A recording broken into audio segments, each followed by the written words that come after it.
Okay. Okay, so first I knock on the patient's room, perform hand hygiene. Hi, my name's Izzy. I'm going to be your nurse today. I'm just going to do an abdominal assessment on you.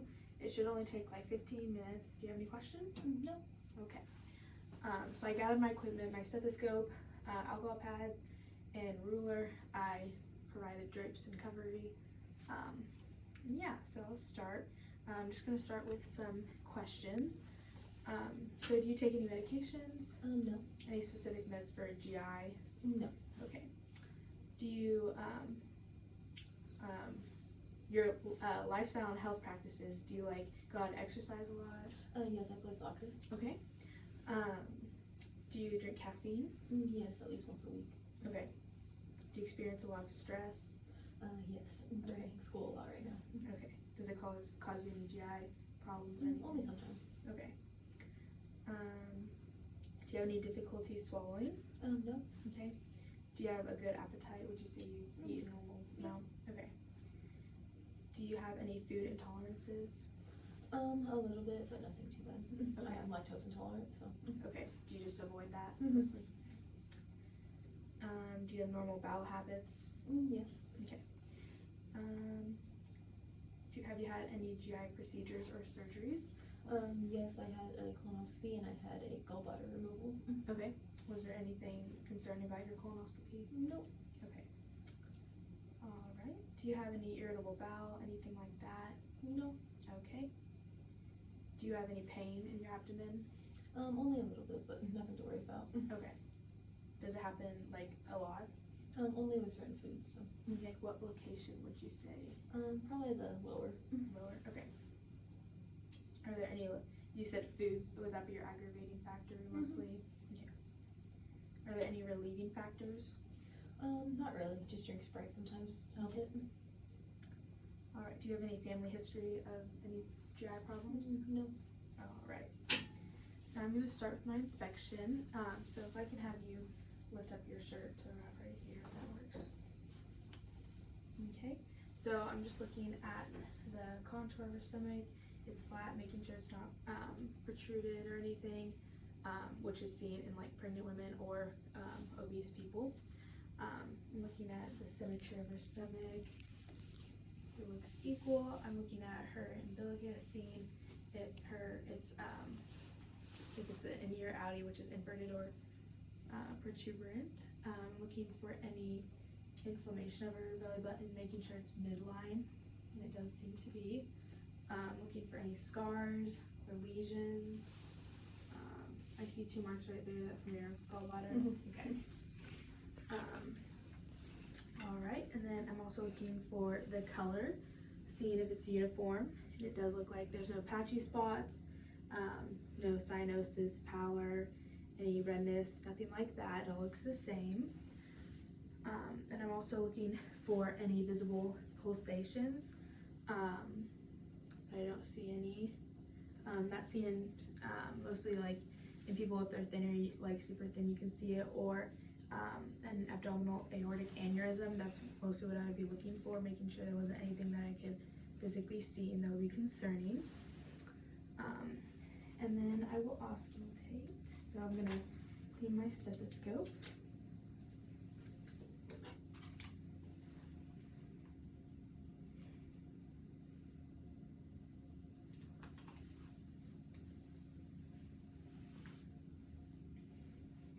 Okay. And I'm gonna listen in all 4 quadrants, listening, and I should hear about like 5 to 30 sounds per minute. So I'm gonna listen for a minute each.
to the right upper quadrant.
Okay, then to our left upper.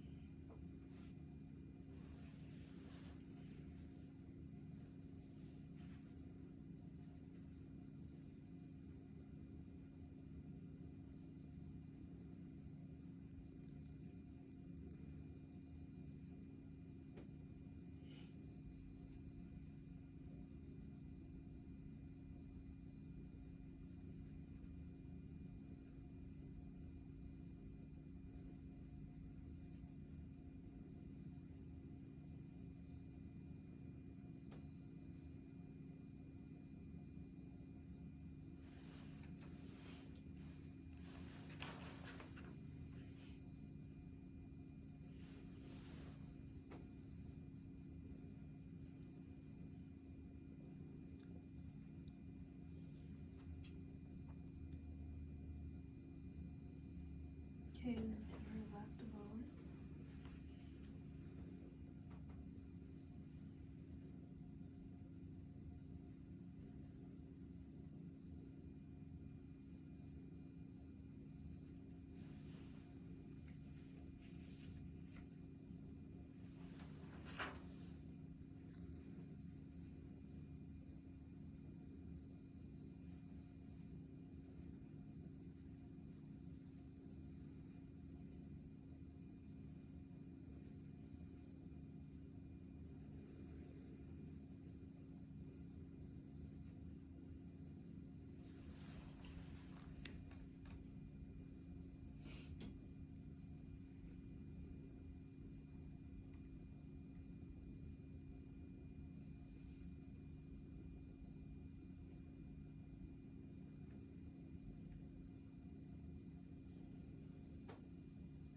Okay, so I just heard about like 6 to 10 movements in each quadrant. So that's normal. If it was like less than 5, it'd be hypoactive, which could be in the presence of people who are like in bed rest for a long time or post-op patients. I didn't hear like any hyperactivity, no like excessive gurgling of her stomach, so that's good. And then I'm gonna listen to the different arteries. I'm gonna listen with the diaphragm first, and then and then I'll switch it to the other side to listen for any bruits.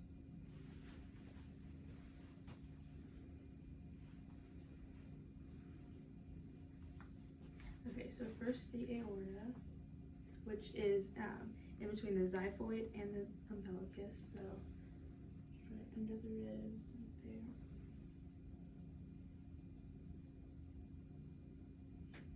Okay, and then I'm going to listen to the renal arteries, which is just a little bit inferior to that.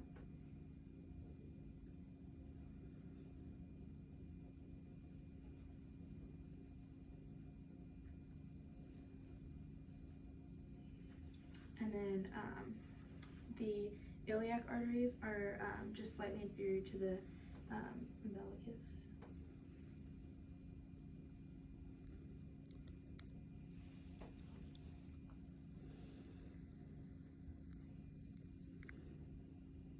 And then I'm going to switch the side to the diaphragm, to the bowel side.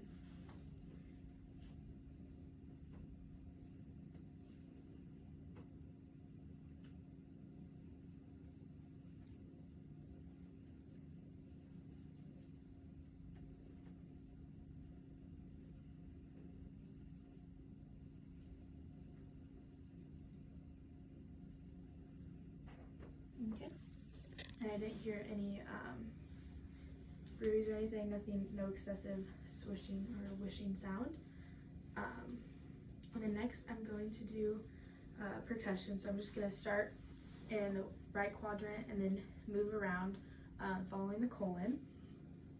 And so I'm looking for in hollow organs, there'll be tympani, and then dullness and any solid organs. I'm going to start just a little bit right there.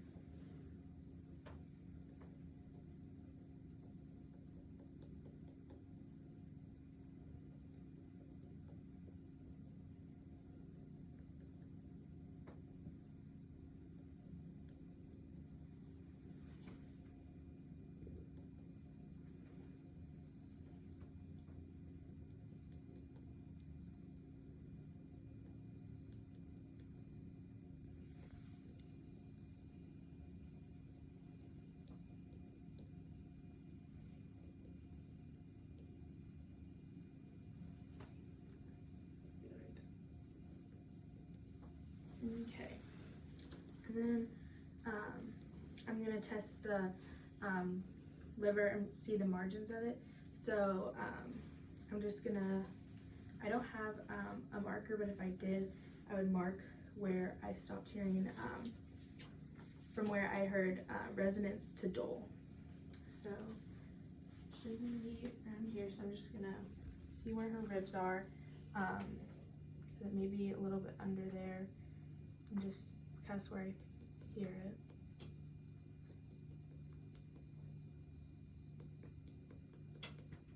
Okay. Be around me. I'm gonna put my right there. But I think it is okay.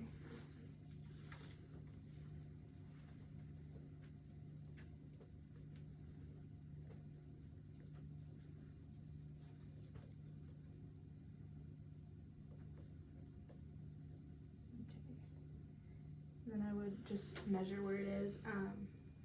For women, it's supposed to be, it'd be probably around 6 to 12 centimeters. Women is usually 7, men's usually around 12. But yeah, if I had a marker, I'd mark it and measure it exactly, but I do not have a marker. And then I would have my patient sit up if you could. You can just sit on the side of the bed. I'm just gonna, I'm checking her back, the costovertebral angle tenderness. Just gonna lift up your shirt and feel for the back of the sternal angle. So ribs are around here. And then I'm going to put my hand on the back and then hit it, and I'm gonna have her let me know if there's any tenderness here. Does that hurt at all? No. Okay. That's good. Okay, and then for palpation, so there's light and deep. So first I will start with light, and I'll follow the same angle from right quadrant, lower right to around the colon. And I'll just lightly feel around and feeling for any guarding. Feel soft, I don't feel anything abnormal.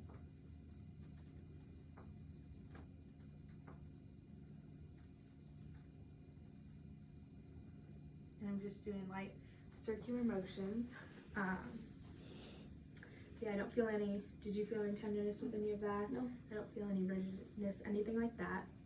And then deep palpation, I'm not gonna actually assess it on her because of chances of like her having like an aneurysm or something that could like pop possibly. So it's kind of just more of a dangerous thing. But I will explain how I would do it if I were to. So I place my left hand under here, and I would push her liver till it's like anteriorly, and feel for it, feel how long it is, anything like that, any like if it was like over the size that it's expected to be, that could be a sign of something. And then for the spleen, I would go with the right hand and push it up the same way, feel for it. You're not supposed to be able to feel it. So if I were to feel it, it would be a splenomegaly, and that is also very dangerous And then for the kidneys, I would displace posteriorly, so I would push down and I might be able to feel the edge of a kidney, but you don't always feel it. And then the aorta is slightly left to the umbilicus, usually 2.5 to 4 impulsations would be able to be felt there. But yeah, since it's dangerous, we're not going to do any of that, but that is how you would. And then I would see if my patient needs anything. I would cover her back up, but and then do you have any questions about anything? No, Okay, do you need anything before I leave?